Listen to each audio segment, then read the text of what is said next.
Thank you for tuning in to another episode of Better Black News. I hope this episode inspires you, but most importantly, I hope this episode encourages you to be better.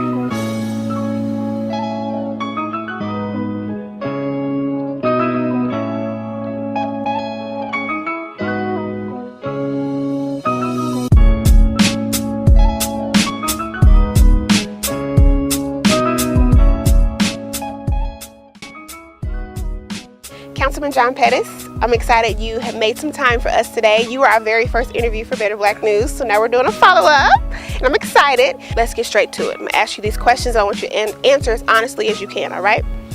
There was talk about a lot of black businesses not being prepared in the areas of development. Are there any programs to help with better preparing them? And this is in light of the recent town hall meeting that you just had. These questions are coming from. Yes, so a couple of years ago, we started doing a study on black businesses in Northeast Oklahoma City. We found out some of their strengths and some of their weaknesses. From that study, we are creating a resource guide for small minority businesses. As a city, we have put together a couple of programs to help businesses in the commercial corridor of Northeast Oklahoma City and some other areas. And our focus solely is on small businesses coming into the commercial corridor of Northeast Oklahoma City and a couple of other disadvantaged areas in our city. Okay. All right. We're going to move right along. There was discussion of plans for the Douglas Center. What organizations are being solicited to make programming for kids on this side of town? In September of 2017, voters voted for a new community center at Douglas Park. The new community center will be a $17 million community center for our community. It will be a regional community center with multiple gymnasiums and also an indoor swimming pool and a fitness center and computer labs and different things like that. We are going to be working with community-based organizations in reference to programming of the center. And we will include community-based organizations in the design of the new community center, as well as the programming of the new community center. The community center will be more closer to Northeast 10th Street, and the current community center will be bulldozed down. Currently, the community can only use 30% of the community center at Douglas because of all the environmental issues with the building.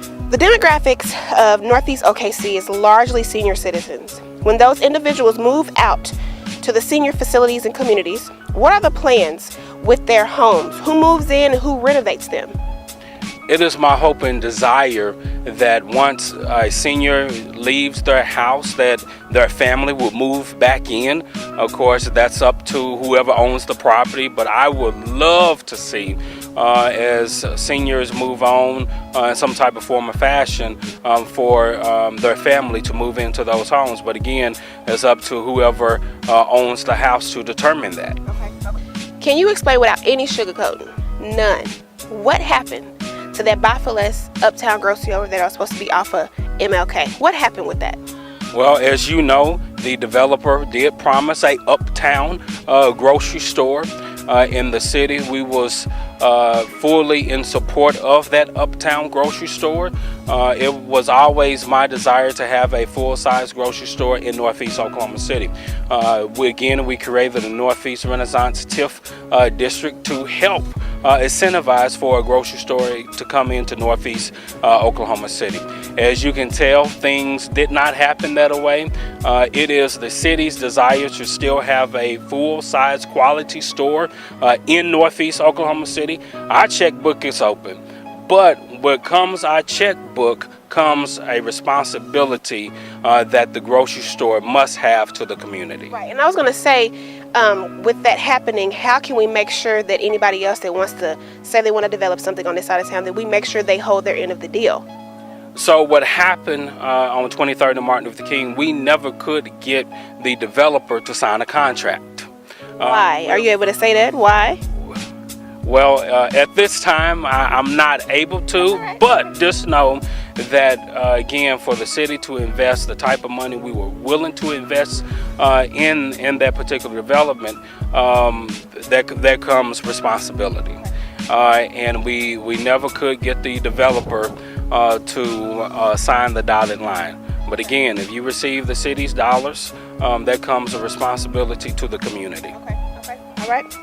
So, many people have considered the Northeast Renaissance Project a gateway to gentrification to this area. As councilman, how are you maintaining culture and community besides architectural integrity? We are working with the community on what happens in Northeast Oklahoma City. Prior to the City Council creating the Northeast Renaissance, which was actually a brainchild of mine. Just think about it for a moment. The City of Oklahoma City mainly invested in downtown Oklahoma City. This is the first time that the City of Oklahoma City really have invested in things outside of downtown Oklahoma City. And so with that being said, it has always been my desire and my fight to make sure that Northeast Oklahoma City gets its first share of everything. It is sad to say that people who live in Northeast Oklahoma City have to travel outside of the community just for the basic things in life, and we're working hard to try to change that. But working to change that, we do realize that, some people believe, we try to move people out of the Northeast Oklahoma City side of town for other people to come in. That is not my desire at all. I live in this particular neighborhood where we standing right now. I live in Park Estates. And I want people who live in Park Estates and all the other communities in Northeast Oklahoma City to have those same opportunities as other parts of our city. We are working with black developers. We are working with other people from the community and trying to rebuild our community. This is ours. It is not the City of Oklahoma City. This is our community, and it's up to us to make sure that things happen the way that they should. Again, it is my desire to get people of color moving back to Northeast Oklahoma City. When you look at Edmond, when you look at other municipalities in the Oklahoma City metro area, they moved away from Northeast Oklahoma City, moved to those other areas, and I'm trying to get people who moved away, who look like us, back into the community.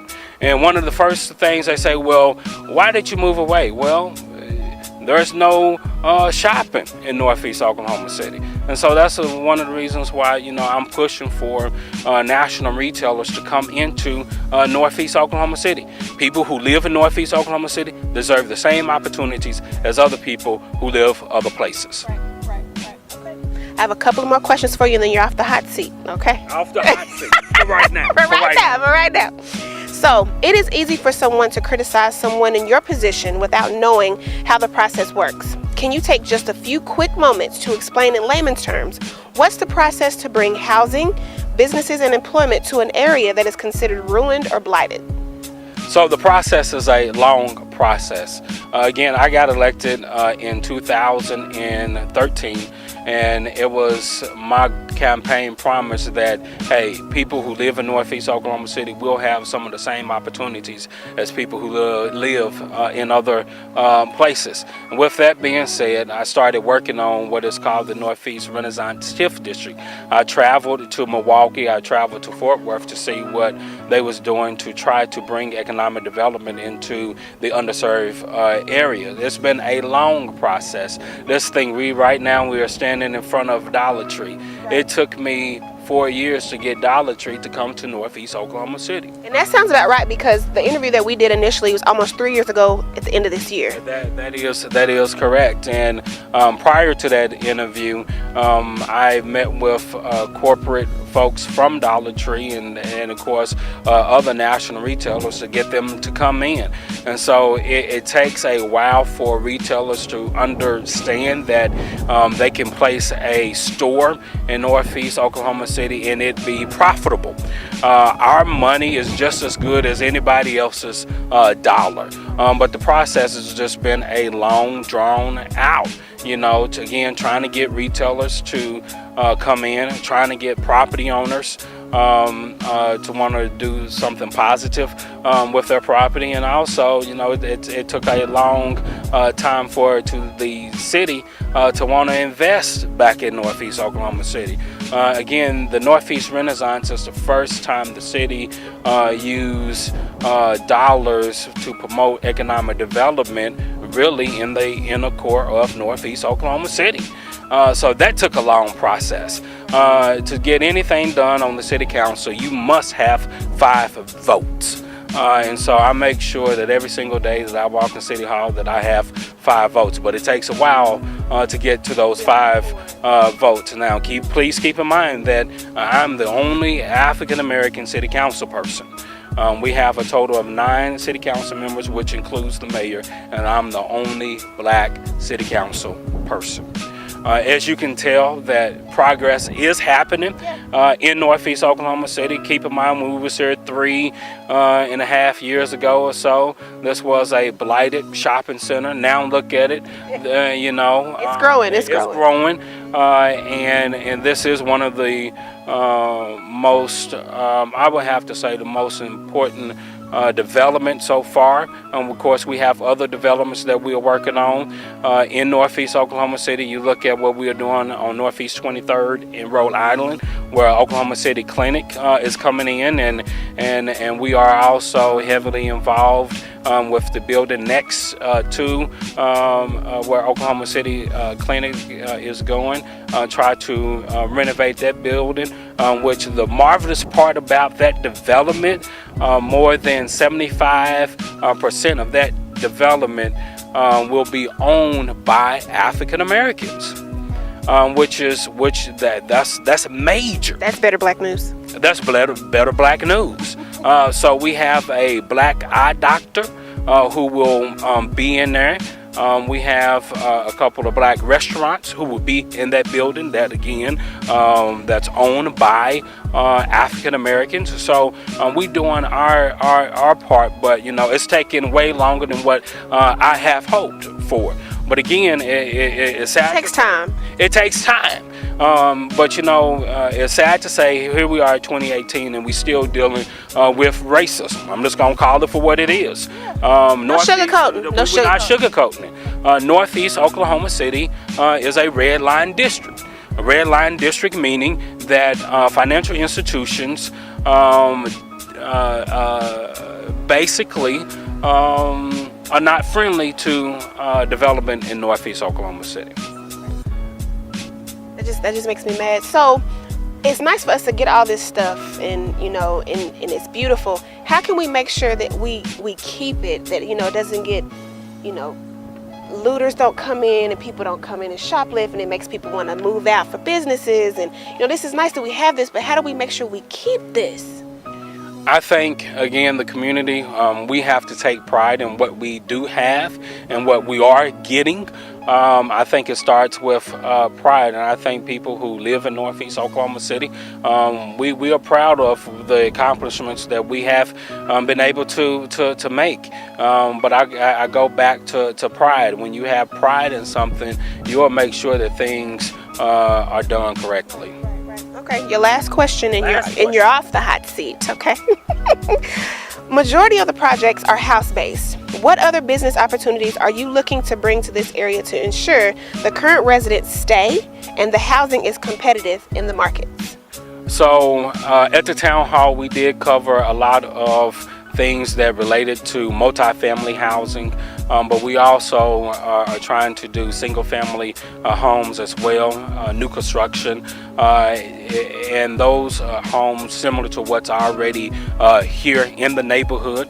But we are, again, trying to offer opportunities that other places have right here in Northeast Oklahoma City. So whether it's market rate multifamily or whether it's affordable housing or whatever, we're trying to offer those opportunities right here in Northeast Oklahoma City. We also, again, trying to work with every business that we can, every retailer that we can to come into Northeast Oklahoma City. But it has been a challenge because, again, Northeast Oklahoma City is a red line district.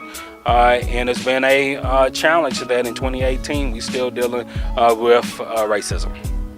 Well, that, of course, that makes me mad and angry, but I'm happy we have people like you that are in positions that can help us, not stay low. So y'all heard it here first. I'm Jillian Whitaker reporting for Better Black News, reminding you to be better.